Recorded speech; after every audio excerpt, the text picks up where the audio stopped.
عليكم ورحمة الله وبركاته. إن الحمد لله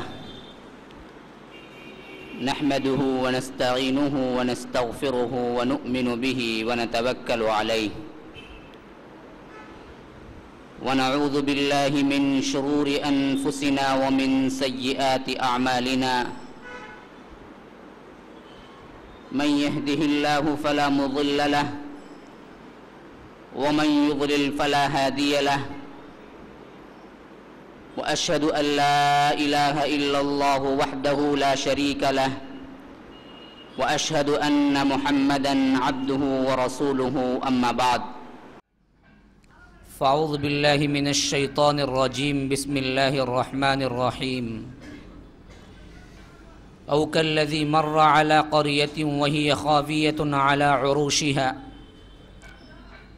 قال أنى يحيي هذه الله بعد موتها فأماته الله 100 عام ثم بعثه قال كم لبثت؟ قال لبثت يوما أو بعض يوم.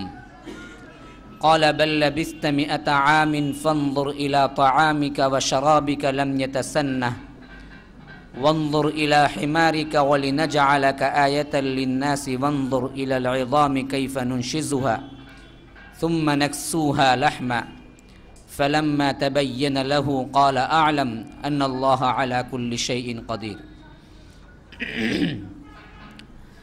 اللهم أرنا الحق حقا وارزقنا اتباعه وأرنا الباطل باطلا وارزقنا اجتنابه.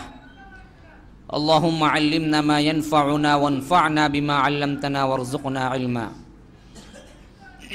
رب اشرح لي صدري ويسر لي أمري واحلل عقدة من لساني يفقه قولي.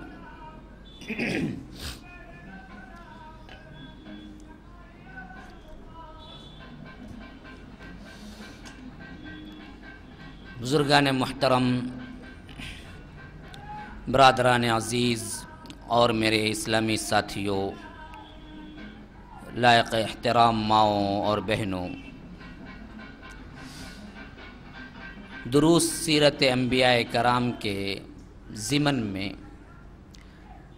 ہم نے گزشتہ کے جو مباحث و مطالعہ کیا ہے وہ حضرت سلیمان علیہ السلام کی زندگی اور ان کے وہ واقعات جو اللہ تعالیٰ نے قرآن میں ذکر کیے ہیں.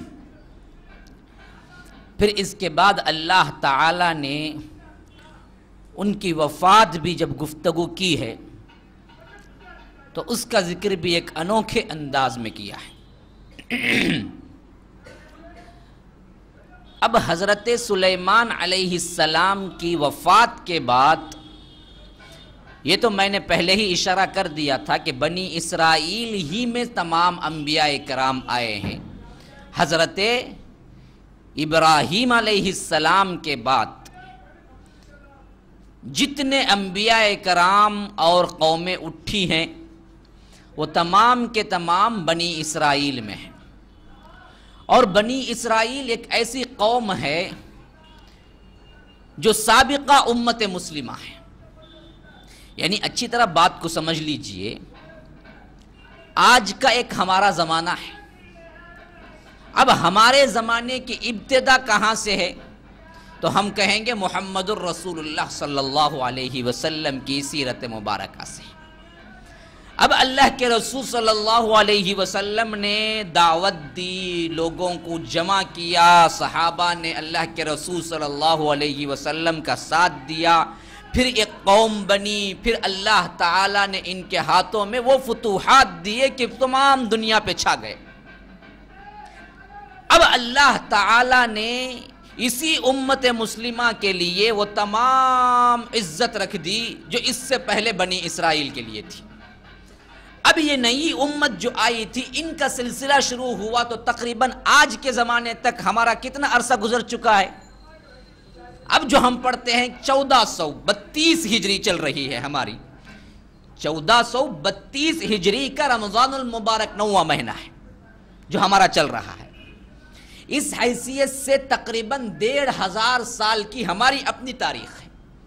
یہ ہے امت مسلمہ کی تاریخ، موجودہ امت مسلمہ کی. اب اسی ناحیے سے بات کو سمجھ لیں کہ اس سے پہلے کی جو امت مسلمہ تھی اس کی جو تاریخ بنی ہے حضرت موسیٰ سے لے کر محمد الرسول اللہ صلی اللہ علیہ وسلم تک تقریباً وہی 2000 سال ہے۔ اب ان کی جو تاریخ بنی ہے نا، اب ان کا اٹھان کہاں سے ہوا، کیسے قوم بنی، اللہ نے ان پہ کیسے فتوحات کے دروازے کھولے اور کس طرح تمام دنیا پہ یہ بھی چھا گئے وَأَنِّي فَضَّلْتُكُمْ عَلَى الْعَالَمِينَ، تو بات کو سمجھ لیں حضرت موسیٰ علیہ السلام سے قوم بنی۔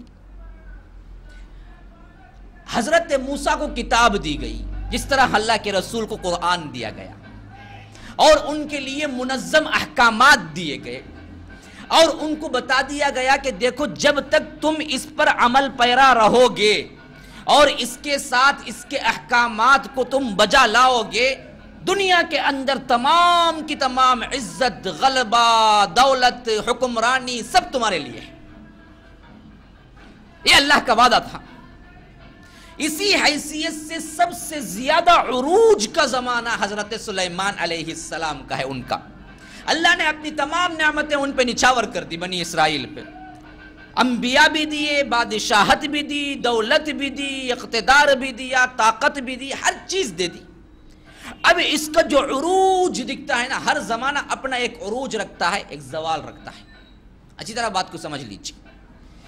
بعین ہی اگر ہم اپنی تاریخ میں مطالعہ کریں گے تو اللہ کے رسول صلی اللہ علیہ وسلم کے بعد خلفائے راشدین کی زندگی میں یہ سلطنت اسلامیہ پھیلنا شروع ہو گئی۔ حضرت عثمان غنی کے دور میں تو تقریباً کل سندھ تک مسلمان پہنچ چکے تھے، ہندوستان کا بارڈر سندھ، وہاں تک مسلمان۔ اب پھر دیکھیے خلافت بنو امیہ میں تو باقاعدہ محمد بن قاسم آئے اور یہ ہندوستان کے پورے علاقے جو بارڈر کو لگتے ہیں لاہور وغیرہ تک پہنچ گئے تھے، فتح ہو گیا تھا۔ اور اسی سے آگے بڑھیں، پھر یہ سلطنت ترقی ہوئی ہے، اللہ تعالیٰ نے ان پہ فتوحات کے دروازے کھول دیے، مسلمانوں کو وہ عزت، وہ شان، وہ شوکت دی۔ تو سب سے عروج کا زمانہ ہمیں لگتا ہے ہارون رشید کا زمانہ، جو خلافت عباسیہ میں بڑا پائے کا بادشاہ ہے۔ اسی نے بغداد کی بنیاد رکھی تھی، اس وقت کے لحاظ سے سب سے بڑی یونیورسٹی، اس دور کے لحاظ سے سب سے بڑا علوم و فنون کا گہوارہ بغداد تھا۔ اس وقت کا سب سے زیادہ پڑھا لکھا انسان بغداد یونیورسٹی سے حاصل کیا ہوا سند یافتہ انسان تھا۔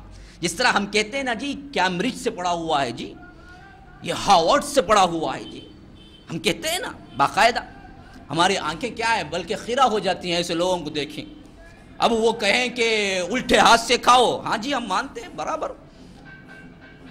آدھی پنڈلی تک کیا ہے پٹھے ہوئے کپڑے پہن لو، ہم پہن لیں گے، ہم کیوں؟ تم کے ہاورڈ سے پڑے ہوئے ہیں نا تم، کیا کچھ نہیں کر دیتے ہم ان کے اتباع میں۔ کیسے مرعوب ہو گئے ہیں کہ ہم یہاں سے پڑھا ہوا ہے، فلاں کا ڈگری لیا ہوا ہے۔ یہی بعین ہی معاملہ تھا مسلمانوں کا اس وقت کے، حتیٰ کہ جو غیر مسلم رہ رہے تھے انہوں نے بھی خلیفے کے پاس، بادشاہ کے پاس آ کے پوچھا کہ جس طرح یہ امامہ باندھتے ہیں نا وائٹ امامہ ہم بھی باندھیں گے، اجازت دیجئے۔ ہم کہتے ہیں نا جی اب مثلا سمجھیے کہ ہمارے اتار چڑھاؤ کیا ہو گئے ہیں، ہمارے عادات اتوار کیا ہیں۔ ایسی بنین پہننا، سجدے میں گئے تو پورا سطر کھل جانا، ہاں اتنی تنگ اور اتنی چھوٹی پہنوں گا، یہ نہیں کہ پیسے نہیں ہے لینے کے لیے، ارے وہ تو بہت قیمتی ہوتی ہے نا وہ بنین، نارمل 100 روپے میں لیے تو وہ بنین تقریباً آپ کو آ جائے گی، پنڈلی تک بھی آ جائے گی، گھٹنے تک بھی آ جائے گی۔ لیکن جو فیشن کی چھوٹی موٹی ہوتی ہے نا، جتنا مختصر ہو ریٹ اس کا اتنا ہی بڑھ جاتا ہے۔ ہم کیا اندھی تقلید ہے، ہم یہ چاہتے ہیں کہ جو کچھ وہ کرتے ہیں نا، ہپی جیسے بالیں چھوڑ دیجئے، ہاں ہم کہیں گے کہ ہاں جی ہم بھی چھوڑ دیں گے۔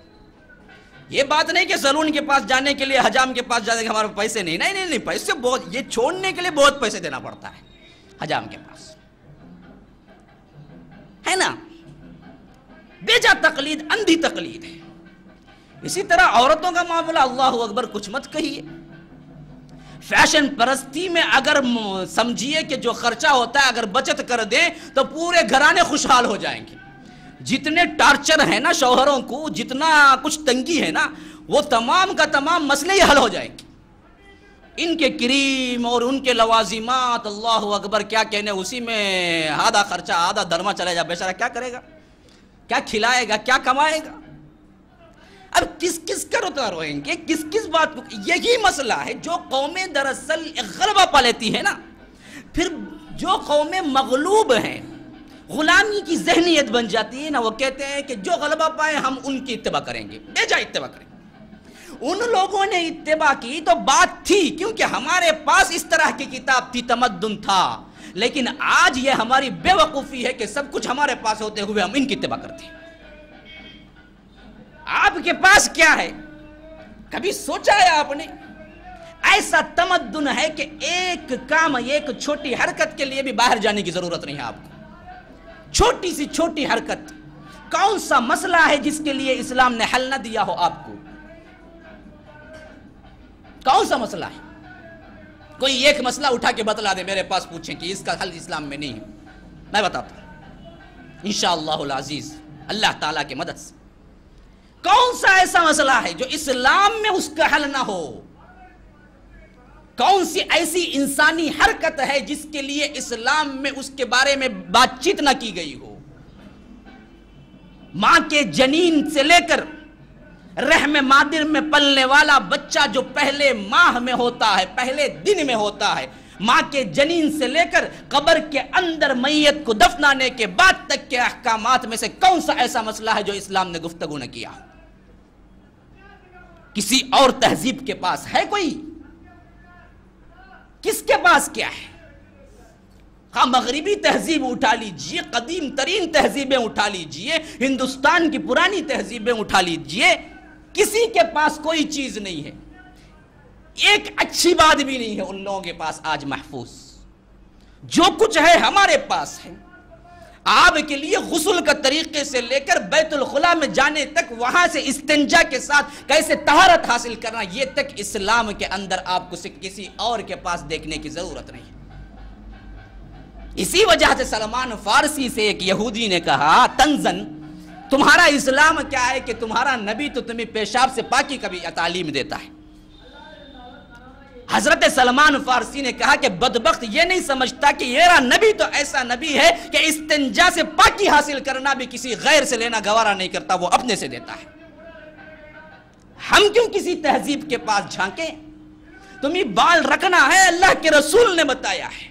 تمہیں لباس پہننا ہے، اللہ کے رسول نے بتایا ہے.